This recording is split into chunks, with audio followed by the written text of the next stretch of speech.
Meaningful life YouTube channel में आपका हार्दिक अभिनंदन, हार्दिक स्वागत है। आशा करता हूँ कि आप सब परिवार माँ जगदम्बा भवानी की कृपा से सुखपूर्वक होंगे, स्वस्थ होंगे, अच्छे होंगे। मैं पुनः एक नई जानकारी के साथ आपकी सेवा में उपस्थित हुआ हूँ। इसे लाइक शेयर सब्सक्राइब करें। आज का जो मेरा विषय है वह इस प्रकार है। 3 सितंबर 2025 को कर्मा धर्मा का पूजा है। इस अवसर पर बहन अपनों भाइयों के लिए बहुत से पूजा अर्चना करती हैं। उनकी लंबी उम्र के लिए दुआ मांगती है, समृद्धि विकास के लिए कर्मदेव से प्रार्थना करते हैं कि मेरा भाई अच्छे हों, दीर्घायु हों, उनको हर मनोकामना पूर्ण हो, चारों ओर से विकास हो। इसी संदर्भ में मैं आज इस चैनल के माध्यम से आपके समक्ष कर्मा धर्मा पूजा का एक कथा वाचन कर रहा हूँ। इसे आप ध्यान से सुनें, इससे लाभ उठाएं और मुझे यह सुअवसर प्रदान करने के लिए आपके समक्ष उपस्थित हुआ हूँ, होना पड़ा है, जो मेरे लिए बहुत गौरव की बात है। तो कथा इस प्रकार है।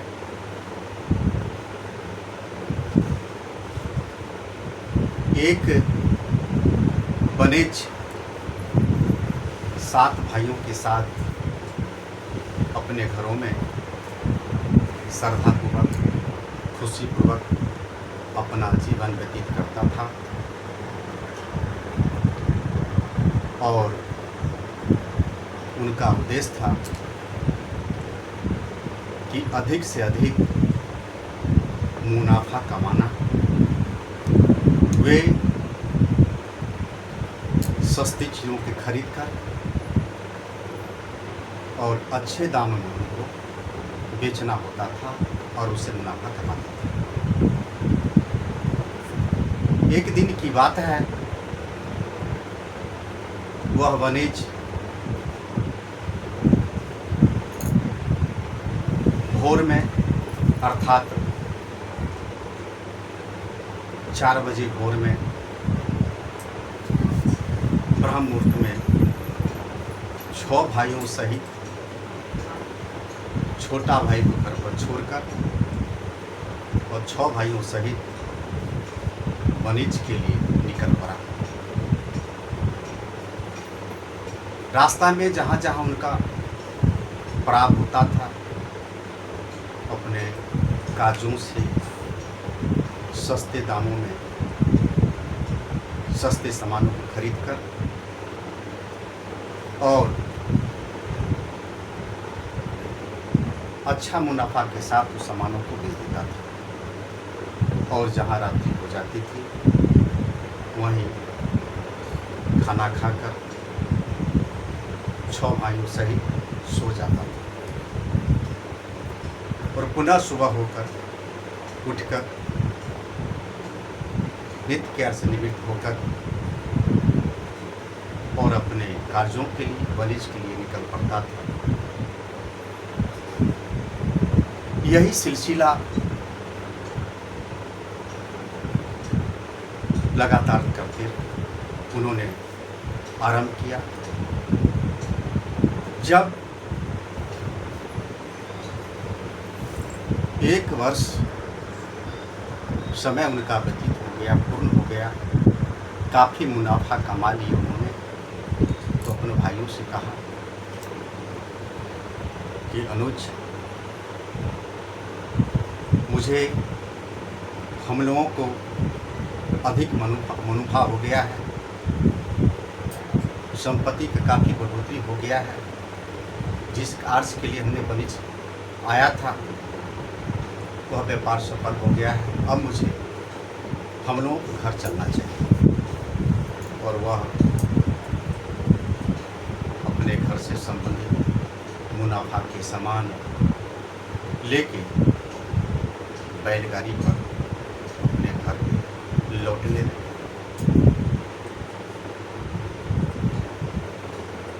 तब जब लौटे वो कुछ दूरी पर अपने भाइयों से कहा कि हमको यहीं विश्राम करना चाहिए। और एक भाई मझले भाई को कहा कि तुम घर पे जाओ, ये सूचना उन लोगों को दो कि हम लोग बनिश करके वापस लौट रहे हैं। मैं जो ही प्रसंग सुना रहा हूँ वह भादव मास के शुक्ल पक्ष एकादशी यह कार्यक्रम है। उक्त तिथि को जब अपने घरों पे आकर उनका मझला भाई देखता है तो बहुत से कर्मदेव का लोग पूजा कर रहे हैं, अपने अंगनों को सजाते हैं, कुंड खोदते हैं, उसमें झाड़ का पौधा लगाते हैं, कर्म फल लगाते हैं और महादेव को स्थापित किए हुए हैं। बलाएं नाच रही हैं, मगन हो रही हैं, उनके चरणों में भूपर समर्पित कर रही हैं। सब लोग मगन हैं और उनका छोटा भाई ढोल मृदंग बजा रहे हैं। सब लोग विभोर हैं। जब उनका मझला भाई आता है तो देखता है इस दृश्य को, तो भाइयों की बातों को भूलकर उसी नृत्य में, उसी पूजा पाठ में जहाँ कर्मदेव का फल पूजा हो रहा था उसी में मगन हो जाता है। जब उनको समय बहुत देर लग जाता है तो उनसे छोटा भाई को क्रम से भेजते हैं। इसी प्रकार सभी भाई, पांचों भाई आ जाते हैं और लौटकर बड़े भाई के पास नहीं पहुंचते हैं। तो जब से 5 भाई पहुंच जाते हैं तो अपने बड़े भाई के पास नहीं पहुंचते हैं तो उनको बहुत क्रोध होता है। वो क्रोध से आंख लाल किए हुए कुल्हाड़ी लेके यहाँ आते हैं और देखते हैं कि सभी लोग विभोर हो रहे हैं, झूम रहे हैं, बलाएं नाच रही हैं, लोग महिला पूजा पाठ कर रही हैं और उनको सुधि लेने वाला कोई नहीं होता है। वो क्रोध से आके वो जो क्रम है, झाड़ी है, कुल्हाड़ी से उनका बड़ा भाई बनिज, बड़े बनिज 7 टुकड़ी कर देते हैं, जिससे क्रमदेव अति क्रोधित हो जाते हैं, पूजा भंग हो जाता है। सभी भाई अपने अपने घरों में चले जाते हैं, सब बहना अपने अपने घर में चले जाती हैं, महिला अपने अपने घर में चले जाती हैं और पूजा भंग हो जाता है। जिससे क्रमदेव की कोप से उनका कोप का भाजन करना पड़ा, उनका जीवन बिखर गया, उनका घर बिखर गया और 6 भाई जो फसल उगाते थे, कोई भी धंधा करते थे, उसमें उन्नति होता था और उनको बड़े भाई को अवनति होता। तब उनको एहसास हुआ कि मैंने बहुत बड़ा गलती किया और गलती को प्रायश्चित करने के लिए कर्म करते हुए पागलों की तरह विभोर हो रहे थे, भटक रहे थे कि हे प्रभु, मैं आपका अपराधी हूँ, मैं जाने अनजाने में बहुत बड़ा गलती किया हूँ, मेरा अपराध क्षमा करो प्रभु। हे करमदेव, आप कहाँ हैं? मुझे अपराध क्षमा करें। और करमदेव को, क्रम को खोजने के लिए निकल पड़ते हैं। रास्ते में एक स्त्री मिलती, उनको भी दशा हुई। पूछते हैं अपने कर्म को कहीं देखा? बोला क्या बात है? मुझसे मैं उन्हीं को ढूंढ रहा, खोजने के लिए जा रहा हूँ। अरे ठीक है। महिला बोली, यदि आप खोजने के लिए जा रहे हैं तो मेरा भी संकट सुनिए। इसी प्रकार दूसरा स्त्री ने, जिनके सरों पर पैर उगाया था, और अपना वृत्तांत सुनाई कि आप मुझे भी मुझसे कृपा करके पूछिएगा कि मेरे से ऐसा क्यों हो रहा है। ऐसे करते करते करते कर्म करते करते बड़ा बनीच बहुत दूर चले गए। एक घने जंगल में चले गए और भूख प्यास से व्याकुल हो रहे थे। उन्होंने देखा पौधा जिसमें बहुत सुंदर सुंदर फल लगा हुआ था। इच्छा हुई कि कम से कम फलों में भोजन कर लेता हूँ, तृप्ति, जो भूख की जो प्यास है कुछ मिट जाएगा। और सब करमदेव का रचा हुआ माया थे, जैसे फल तोड़ते हैं, आने की कोशिश करते हैं, उसमें कीड़ा हो जाता है। फिर आगे बढ़ते हैं। आगे बढ़ने पर नदी मिलता है। सोचते हैं थोड़ा मैं जल पीऊँ। जैसे ही जल लेकर वो पान करने की कोशिश करते हैं, वह जल लाल खून जैसे हो जाता है और वही छोड़ देते हैं। आगे बढ़ते हैं। बढ़ते बढ़ते देखते हैं कि गाय और बछड़ा है। बच्चा हुआ जो कम से कम कि गाय के दूध से भी हम प्यास मिटा लेंगे, भूख मिटा लेंगे। बछड़ा को अलग करना चाहते हैं, लेकिन संभव नहीं हो पाता है। दूध भी नहीं पीते हैं, उनको नसीब नहीं होता है। फिर कर्म हे कर्म करते करते करते करते बहुत आगे जाते हैं। समुद्र किनारे तो एक मगरमच्छ को देखते हैं। तो मगरमच्छ पानी का राजा है, पानी होना चाहिए, लेकिन उस रेत पर, बालू पर पड़े हुए हैं, त्राहिमाम कर रहे हैं। फिर पूछते हैं कर्म भाई कौन कर्म? मैं जानता नहीं, क्या समस्या? तो आप ही मेरी समस्या से सुनिए। आप मेरे लिए भी दुआ कीजिएगा, उनसे पूछिएगा कि मैं पानी में रहना चाहता हूँ, रह नहीं पाता हूँ, मुझे शांति नहीं मिलती है, मेरा सर भारी लगता है, मुझे शांति नहीं मिलता है। तो बड़े बनीच कहते हैं ठीक है, मैं आपके भी सवाल पूछूंगा, आप समुद्र का ओर उस पार हमको ले चलिए। और बड़ा बनीच को मगरमच्छ अपनी पीठों पर लाद के बैठा के उस पार चल जाते हैं। जाते पर देखते हैं कि एक क्रम का पौधा जिसमें घास बनी हो, तो बोलता है कि मैं कर्म हूँ। कहते हे प्रभु, मैं आपको पहचाना नहीं, अनजाने में आपका बहुत बड़ा अपमान किया, मैं आपको पूजा को भंग किया, आपकी शक्ति को मैंने पहचाना नहीं, जिसका प्रतिफल मैं भोग रहा हूँ। मैं जो लश्कर लाल के साथ में आया था, जो वनिज में मैंने किया था, गाड़ी पर मेरे पास जो भी सामान था वह सब पत्थर हो गया, कोयला हो गया, मिट्टी का ढेर हो गया। मैं आपके क्रोध को मैं जान चुका हूँ प्रभु, मेरा अपराध क्षमा करें।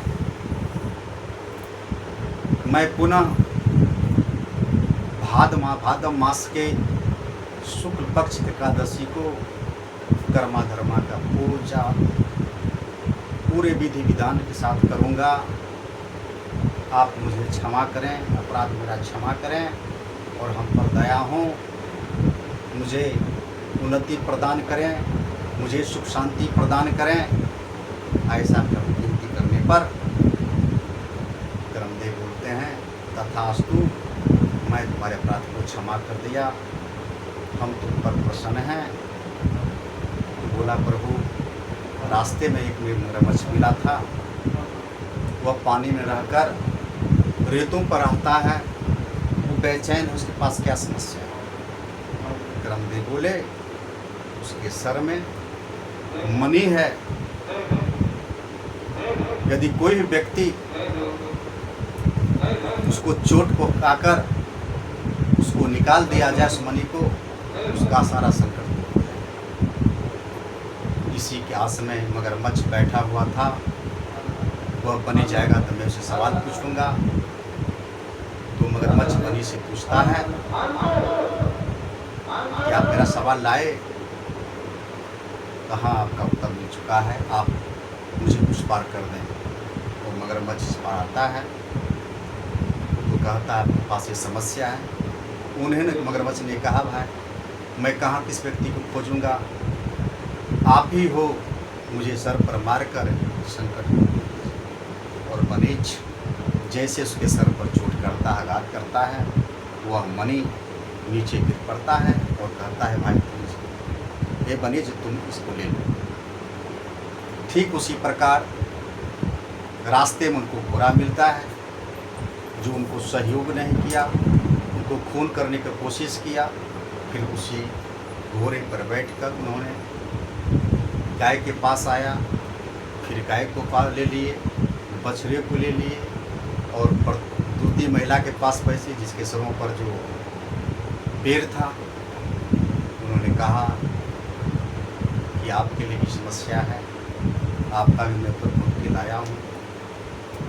तुम अपने परिवार को, बड़े बुजुर्गों को सम्मान नहीं करती हो, इज्जत नहीं करती हो, मान सम्मान नहीं करती हो, जिसका प्रतिफल तुमको ये भोगना पड़ रहा है।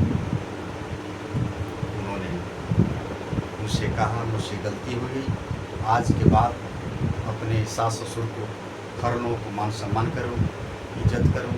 ठीक उसी प्रकार प्रथम महिला के पास आए, उनको भी बताई कि तुम बहुत गाली गलौज करती रहती हो, मान सम्मान नहीं करती हो। और सभी ने बारी बारी से अपना गलती स्वीकार किया, अपराध क्षमा मांगा और घर पहुँच के बराबनेज पूरे विधि विधान के साथ भाद्र मास के शुक्ल पक्ष एकादशी को कर्म धर्म का जो पूजा है बहुत विधि विधान से किया और उनका हर मनोकामना पूर्ण हुआ। यह जो पर्व है यह कर्मदेव का फल पूजन है और पूरा धर्म के धर्मानुसार हर व्यक्ति को यह पूजा अर्चना करना चाहिए। बहन अपने भाई के दीर्घायु जीवन के लिए, हर मनोकामना पूर्ण करने के लिए व्रत रखती है और भाई वह वचन देते हैं कि मैं आपको हर दुख में, सुख में, संकट में मैं आपका साथ रहूँगा। तो कर्मा धर्मा का यही आपका कथा था। मैं पुनः एक नई जानकारी के साथ आपके सामने उपस्थित होगा। तब तक मैं धन्यवाद।